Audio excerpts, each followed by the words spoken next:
Добрый день всем. Для меня большая честь. Сегодня на открытии Women in Tech приехала наша замечательная гостья, подруга, инициатор движения Women in Tech в Кыргызстане, Аюуми Мур. Она прилетела из Франции. Женщина, которая объединила 72 страны, женщин из сферы IT. Hello, Аюуми, how are you? I'm good, thank you. Welcome on board. Thanks. We are so happy to see you. I'm so happy to be here. Beautiful Bishkek. You are such a strong woman. You arrived last 5 days. In which country you were? So last week we were in Davos, and then I went home for a couple of days, and then for the past 2 or 3 days I was in Kazakhstan, in Almaty, and then last night we drove straight from the conference all the way to Bishkek. So we crossed the border in the night. So you did 5 countries. Almost 3. 5. Oh my God. 3. So you were in Paris, in Switzerland, in Yeah, Kazakhstan, we had 4. And you see? Yeah, sorry. So how is it? How comes it? What's driving you? You have 72 chapters opened. This year we are 72nd. Yes, I think so. I lost count. I lost count because we are expanding quite in a rapid growth, in a rapid rate, because there is so much interest, and because the work we are doing, has been proven so good on the ground, and I think that women and girls around the world, they are benefiting from it, and I think with the world it's in more than ever in need, and we're a big family, and the more we expand and we reach across cultures, across borders, the more we grow ourselves. So. Yeah, it's unbelievable that from 2018 you grown up that fast. How this idea came to your mind about opening Women in Tech? Well, it came from, I think throughout my life, I've always had, diversity has always been at the core of my DNA because of my upbringing from Brazil to South Africa during apartheid, having to fight to build the first girls' rowing team at school, then going to France, building a family. I pivoted into tech because I had an art background, then I went to the hotel school, and I came into tech just in a later stage at 30. And then I built my company, and being an entrepreneur in tech, it's very difficult. And my 4th pregnancy was a difficult one. And when I finally gave birth, I was exhausted mentally, physically. And I went to a tech conference in Portugal, I remember. And I knew there were not a lot of women in tech, because even for me, for hiring, we didn't have many. But I thought it was 2017, things were getting better. And when I found out that things were getting worse, this means that the gender gap in tech was getting wider and wider every year. I said, what are we doing about it? And I said, okay, let's do something. Let's not only create a network, but also an organization that can be a catalyst for change with real programs on the ground, grassroots level, tackling anything from education to business, digital inclusion, and advocacy. And I said, it's a global problem. It's a global challenge. We need to be globally opportunities as well. So let's just do it. So this is how Women in Tech came back in 2018, and with this big dream of empowering 5 million women and girls by 2030. And here we are today. You're such a modest lady. It's unbelievable the huge, tremendous work done in past 6 years so far. Now it's the 7th year. It's a lot of work, and I talk to people, and they say why especially you want to have the women tech. Why you think that you don't have enough abilities? Why you think that you are limited? What is the proof that it should be a special, gender thing? So, well, the numbers, if you look at the data today, you can see that women are underrepresented in technology. So, the latest statistics, whether it was from the World Economic Forum or from the UN or even UNESCO, you can see that only 28.2% of the workforce globally are women. And this has not changed for the past 4 years or so. And if you look at what the future is bringing, with generative AI and innovation and technology, all the major jobs and the best paid ones are going to be, in technology. So women have to be part of this transformation. So not only for this economic reason, also there's going to be such a shortage of skilled workforce, in the coming years, that women have to be part of this, paradigm shift. But also, obviously, we want our new technology and innovations and products to be built by women for women. or at least with diverse backgrounds. I'm not saying it's just for women, but I think everyone has to be represented. And because we are underrepresented right now, we need something to level the playing field so we can all be equal and have the same opportunities. This is what we want. We don't want to be better. We just want to have the same opportunities that our girls and our boys feel they can contribute in the same way.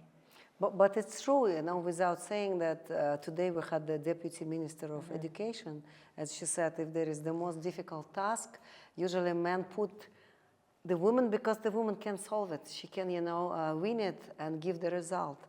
And now you're here in the nomad land, in the land where our ancestors were, wearing clothes like this, but they were always partnering men, because we are the nomads who go. We have like understanding of a yurt camp. So yurtas, they were just going, changing the places, but the woman would, take all households, put all pressure on themselves, and men would go fighting, and women would be, having, would say, all economical, decisions on that side. Now, as today we see 1,000 women came to see you. Can you imagine 1,000 girls all over the region came to see you? And they came to see us, they came to be part of this beginning, right? This energy, this new. And this is why I thought it's so exciting, because they are eager. They want to be part of it. They're excited. So there's so much young talent out there. So I think we can do so many wonderful things.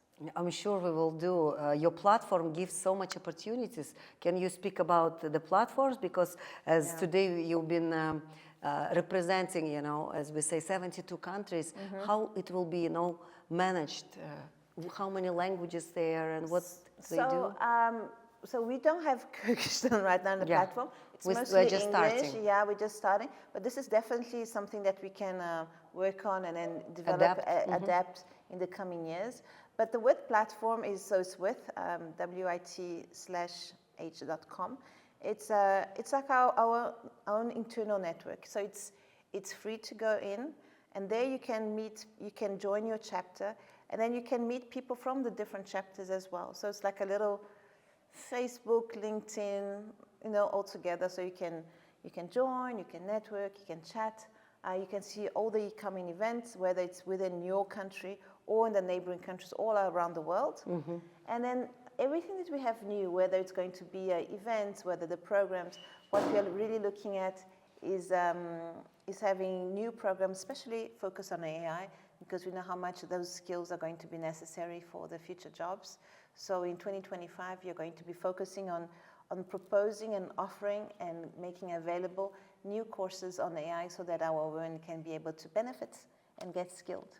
Thank you so much. Pleasure. I think the interest that we saw today, so many girls. So we have girls in STEM, and they're like saying, so we can have the access. I said, yes, the only thing that you have to learn English, because English opens the door to so many big roads. Yes. And today we are discussing about projects with like trainings and giving them just soft skills and digital skills. And as you said that you started your this big chapter, women chapter, after baby number 4. Yes. It's such a encouraging thing. It's motivational way for women who are at home, because they think they're left and that they're out of date. What would you suggest them? I say if it's their passion, on the contrary. I think children, so I've got 4 like you, they give you even more energy, And people, when they tell me, oh, now that you're a mom, you're going to slow down. It irritates me so much, And I said, I'm going to show you. I'm going to show you that no way.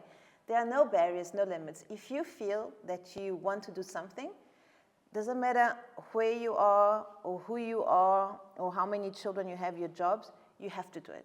If it's something that's important for you, you can do it. And Women in Tech is there to support you all the way, right? We are there to support you. But I think the most important is really for you to feel that you have this dream or you have this power too. And you have it.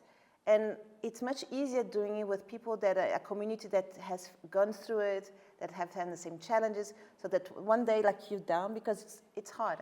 I'm not saying it was easy, but knowing that there's a a supporting system around you makes things so much easier and also so much brighter, because I think everything in life is about human relationships. You know, it's about who you meet, who you work with, what you're building. That's what makes things exciting. And that's how you are exciting lady yourself. We met in Astana. Yes. It was such a, you know, you can already anecdote how we met. Two different Говорим were looking for you in airport. You're the woman who are inspiring so many of us. And as we discussed with you about IT startups for girls, of course, everyone is scared. Like they're saying, from what should I start? Even I didn't know, I never had any relationship with the digital world. And I tell them, if you have smartphone, it means you're in, yes? And just to give us ideas, if the girl, for example, sitting in a rural area, and she is driven, you know, to learn, what would be like her first lessons? What would be the first subjects they should start from?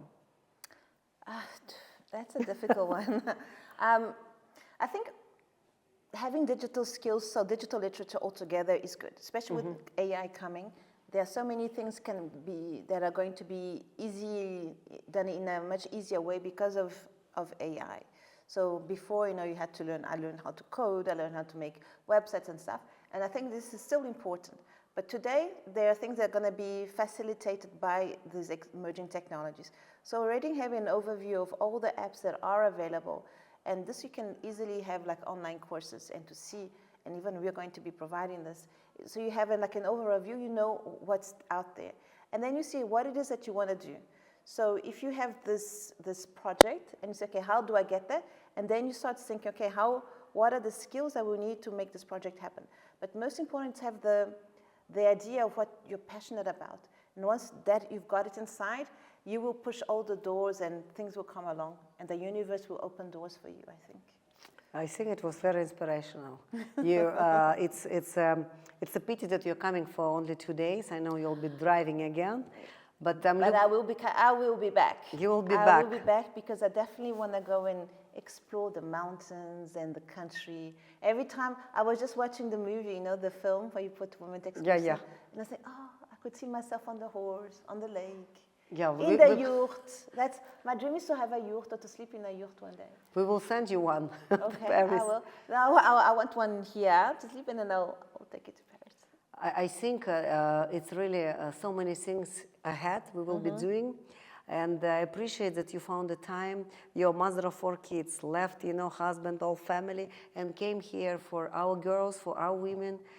Thank you for all the inspiration you gave. I could do, you know, you opening the chapter, you picking up the flame, and all these thousands, you know, hundreds of women, girls, men, supporters, people from government, from big companies, and the students on a Sunday. It's at least I know I'm the one who's honored to be here. Thank you so much. Thank you so much. Have a safe trip back, and I you. promise to give more inspirational projects. I've got no doubt. You're 5 years old. Thank you. Thank you, darling. Thank you.